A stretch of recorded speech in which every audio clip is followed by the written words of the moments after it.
De las 8 de la mañana con 11 minutos, ya está con nosotros Miguel Ángel Rodríguez Maquí, ex canciller de la República. ¿Cómo está, Miguel Ángel? Muy buenos días. Buenos días, Jesús. Muchas gracias por la invitación. No, más bien gracias a ti por aceptar y seguramente más adelante conversaremos, porque ya es tiempo que regreses a tus columnas internacionales aquí en Exitosa, que se te extraña también. Bien, Miguel Ángel, no, gracias. Tuve la posibilidad de analizar y leer el informe de la preliminar de la OEA. Este no es un informe final, es un informe preliminar. Pero, a ver, para mí la respuesta o el análisis del grupo de alto nivel no me es extraño en realidad, porque he tenido la posibilidad de ir a diferentes países de América Latina a cubrir elecciones, sobre todo en situaciones donde la democracia está puesta en constante alerta, ¿no? O sea, estoy hablando directamente del caso de Venezuela. Y te hablo de hace ya bastante tiempo, donde la OEA pues, prácticamente estaba a favor, ¿no es cierto?, de determinado régimen, en este caso el régimen obviamente chavista, ¿no? A mí no me sorprende la respuesta, porque entiendo que este es un informe preliminar, pero ciertamente parcializado, que tiene una dirección o un sentido de defensa hacia quien lo ha terminado invocando, que es el propio presidente Pedro Castillo.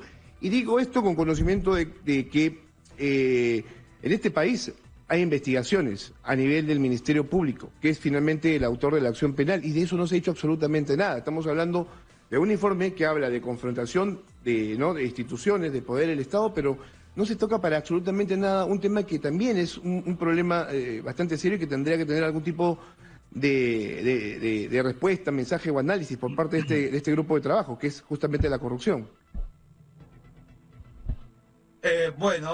Jesús, efectivamente yo también he leído todo el informe, que son 9 páginas, 8 o 9 páginas.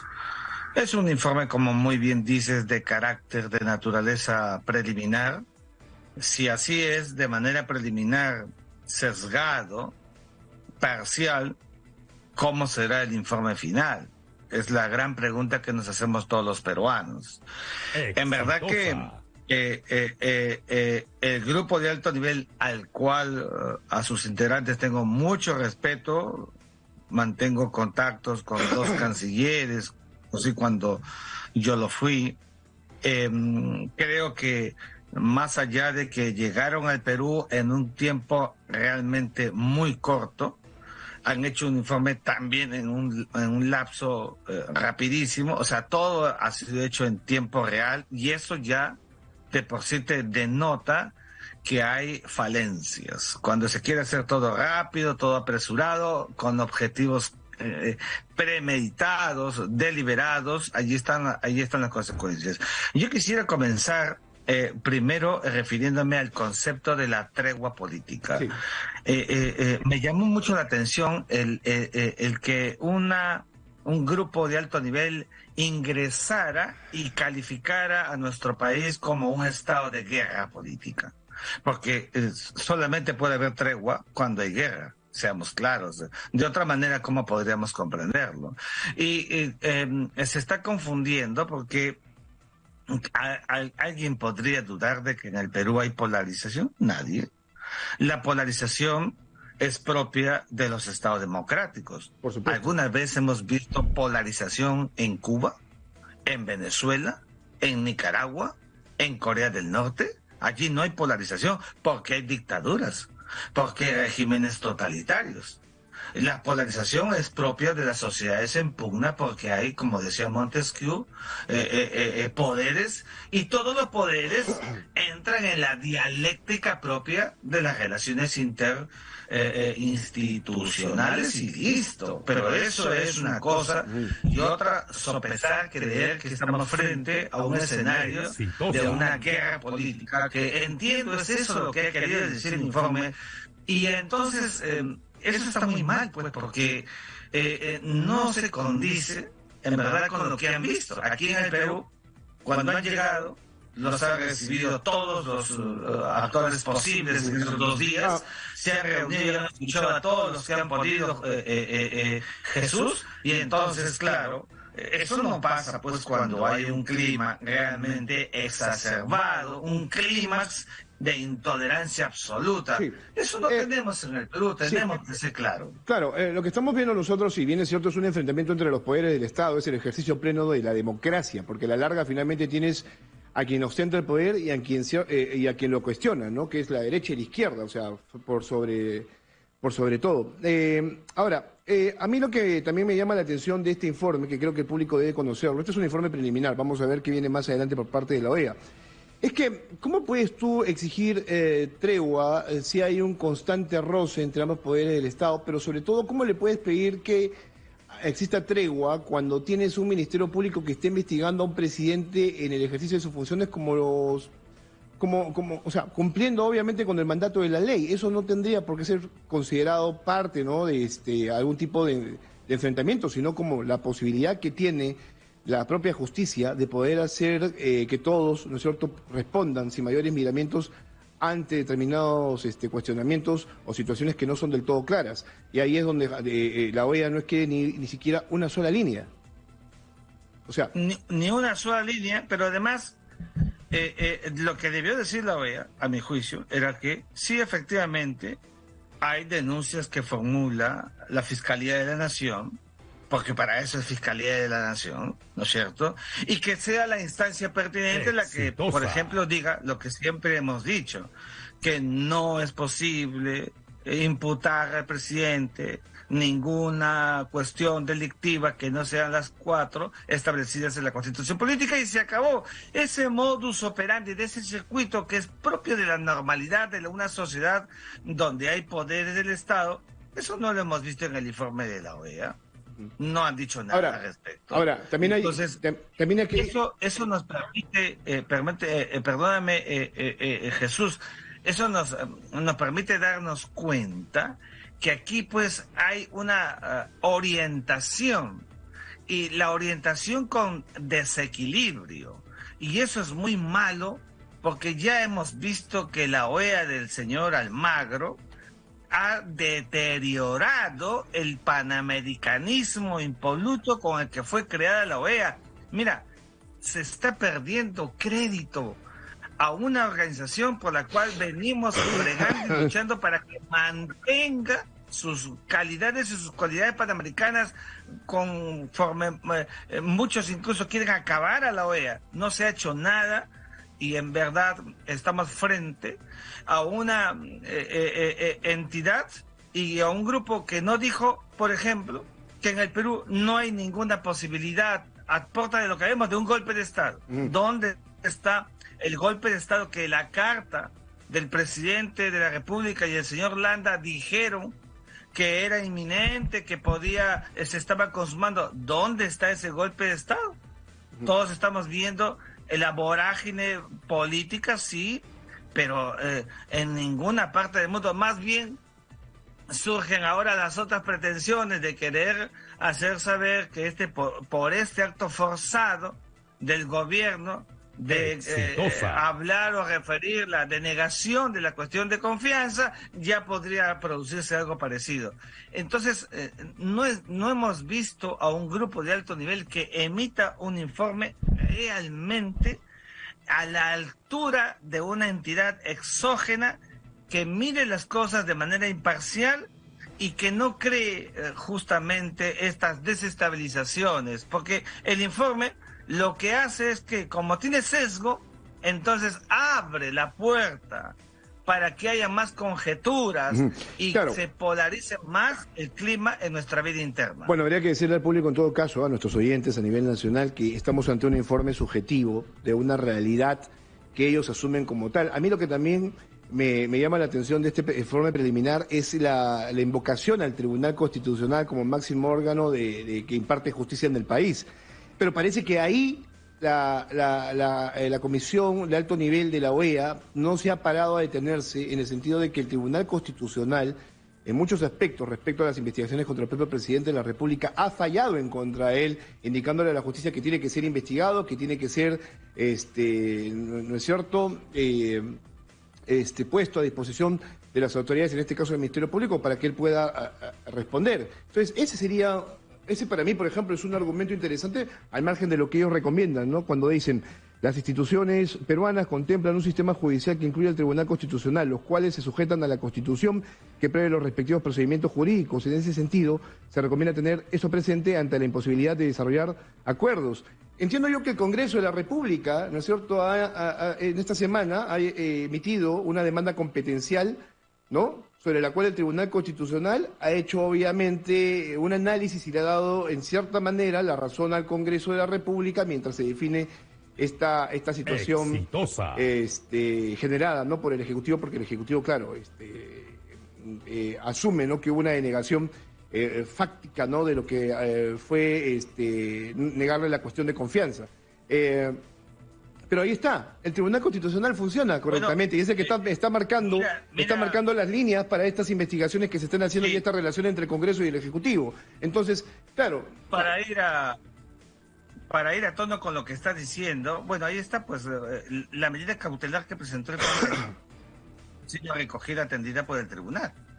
Entonces, pero toda esta cuestión que estás refiriendo y muy bien, ya pareces un hombre del derecho también y te felicito por ello, en verdad nos está presentando a un grupo de alto nivel, ¿no es cierto?, que ha desoído, o sea, no existe para él toda esta, si quieres, tramitología o proceso o modus operandi de la judicialidad en el país.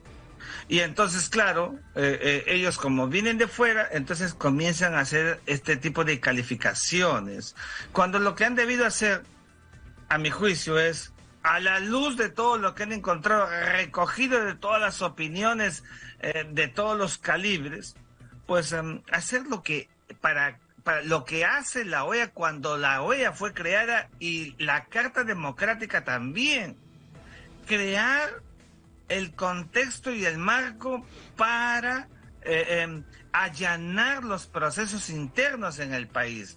Eso no hemos visto. Nosotros tenemos el Acuerdo Nacional. Yo no he visto que el Acuerdo Nacional, por ejemplo, aparezca relevante en el informe del grupo de alto nivel. Eso hubiera sido otra lectura, la lectura que le corresponde a un mecanismo fáctico de la supranacionalidad de la OEA, que no tiene pues que meterse ni ingresar en los fueros internos del país por el principio de soberanía del país, del Perú. Pero hay algo más. Fíjate, lo que sí me ha llamado la atención poderosamente, y hago aquí un juicio de valor objetivo y de respaldo a los medios de comunicación del Perú. Esta crítica que para mí ya más parece ir más allá, casi como una censura desde afuera, claro, al volumen de actuación de los medios de comunicación, prácticamente decirles cómo deben actuar. Cuidado con eso. Mira, si hay algo aquí en el Perú, y lo digo que tengo el privilegio, y es un honor que ustedes siempre me inviten a entrevistas, es que lo que existe son libertad de expresión objetiva, donde los periodistas usan todos sus mecanismos, son profesionales, usan todo el aparato que ellos están investidos. Lo que sí no se va a aceptar nunca es el insulto, eso sí. Sí, bueno. ¿Eso acaso ahí? A ver, ahí yo tengo mi punto de vista y soy bastante crítico también del rol que cumplimos los medios de comunicación. Siempre lo he dicho, no es de ahora, sino desde que se ha iniciado todo este desmadre político en el país. Yo sí creo que hay medios de comunicación que se exceden y que no están cumpliendo correctamente las líneas, ¿no?, básicas del buen periodismo, que es actuar con mucha pluralidad. Pero al margen de eso, lo que sí debo señalar es que un organismo internacional no tendría por qué venir a decir a los medios de comunicación cómo actuar. Para eso existe obviamente la libertad, y creo que eso es lo que tendrían ellos que valorar. Ahora, te voy a explicar una cosa que creo que es... A lo que yo me referí, para acabar con el tema de la prensa, es que cuando digo esta defensa a ustedes en general, es porque... yo soy profesor en las maestrías de ciencias de la comunicación, y lo digo siempre, si hay algo que hay que respetar es la línea editorial del periódico, de la revista, de la televisora, de la radio, la línea editorial. Entonces ahí no puede entrar nadie, y es el derecho del medio, pues, y entonces justamente es lo que no debe permitirse en un informe como el que hemos visto, y ojalá, no sé, no he visto medios hoy día temprano, pero deberá haber algún pronunciamiento sobre las instituciones de la prensa nacional y hasta latinoamericana. Sí, el IPI emitió un comunicado, dice, ante el informe del grupo de alto nivel de la OEA, donde dice que, bueno, prácticamente no están de acuerdo o conformes con lo que ellos han expresado en este informe preliminar, ¿no? Dice, desde el inicio del gobierno del presidente Pedro Castillo, los medios de comunicación han realizado sólidas denuncias de corrupción en el Estado, incluyendo a los poderes ejecutivos y legislativos. Eso también es cierto. Los medios han actuado en ese sentido. Dice, la solidez de esas denuncias se comprueban en que han sido el punto de partida para la denuncia constitucional de la Fiscalía de la Nación al presidente de la República. Por ello, el gobierno ha lanzado una intensa campaña de ataque y hostilización al periodismo peruano, presentándolo como enemigo de la democracia a través del presidente de la República, el presidente del Consejo de Ministros, estamos hablando de Aníbal Torres y ahora Bexy Chávez y varios integrantes del gabinete ministerial. Esta campaña incluye ataques en actos públicos a la prensa por parte del presidente, el primer ministro, poniendo en riesgo de agresiones a los reporteros, discursos de confrontación sistemático. Bueno, lo que está haciendo IPIS es un resumen claro, ¿no?, de lo que está haciendo el gobierno. Y eso es cierto, desde el primer momento hubo todo un clima de tensión con la prensa, libre, ¿no es cierto?, en su pleno ejercicio de opinión y de crítica, pero lo otro también pasa por el periodismo de investigación, que ha hecho un excelente trabajo, ¿no es cierto?, desmenuzando todo el entorno del presidente de la República, sobre lo cual la OEA no se ha detenido al menos para analizar cuáles son las circunstancias, porque aquí el único responsable de todo este mamotreto político que envuelve obviamente al presidente en actos de corrupción es el propio Pedro Castillo, el actual jefe de Estado. Él finalmente es el que trajo a esas personas que ahora están involucradas en denuncias serias ante el Ministerio Público y que lo están llevando lo van a llevar a responder ante la justicia, y él finalmente es el que se niega justamente a reconocer determinados errores, y si hablamos ya de algo mucho más sencillo, que es el respeto a la institucionalidad. Entonces, esto de accionar ante la justicia internacional, no sé qué es lo que va a dejar finalmente el informe de la OEA respecto a la democracia en el Perú, Miguel Ángel.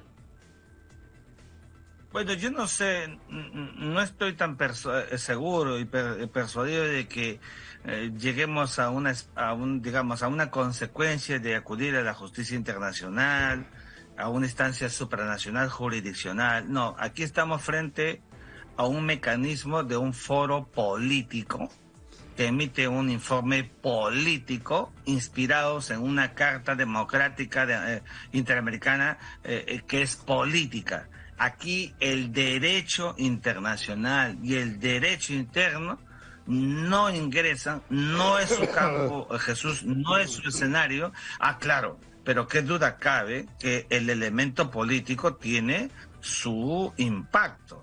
¿Te imaginas tú, por ejemplo, si en ese informe final, a la luz de lo que pueda seguir pasando en el país, la OEA dijera que sí existe un riesgo de la gobernabilidad en el Perú, y yo no veo, pero que lo diga, ¿no es cierto? Y que en consecuencia ya no nos quedamos en el artículo 17, que es el inicial, que se vuelve para la prehistoria, sino se van al artículo 20-21, y donde dicen está a portas, es inminente la ruptura del régimen democrático. Nadie habla de eso, pero cuidado que ese puede ser el camino del informe final. Si acaso los siguientes días continúan, digamos, como se viene hablando de la vacancia, la tercera que ha sido puesta para el debate el próximo miércoles, qué sé yo. Cuidado, la OEA no está para convertirse en un foro bomba, no es eso. Tiene que tener mucha objetividad y mucho cuidado, porque estamos hablando del destino del Estado-Nación, del país, en la región y en la subregión. A sus decisiones, no tendríamos por qué tampoco acatarlas, dependiendo obviamente. Dame unos minutos, voy a la pausa, Miguel Ángel, por favor, y regreso contigo, que tengo un par de preguntas muy sencillas. Son 8 de la mañana con 30 minutos, esto es Exitoso, estamos en Hablemos Claro, soy Jesús Verde, volvemos luego de la pausa.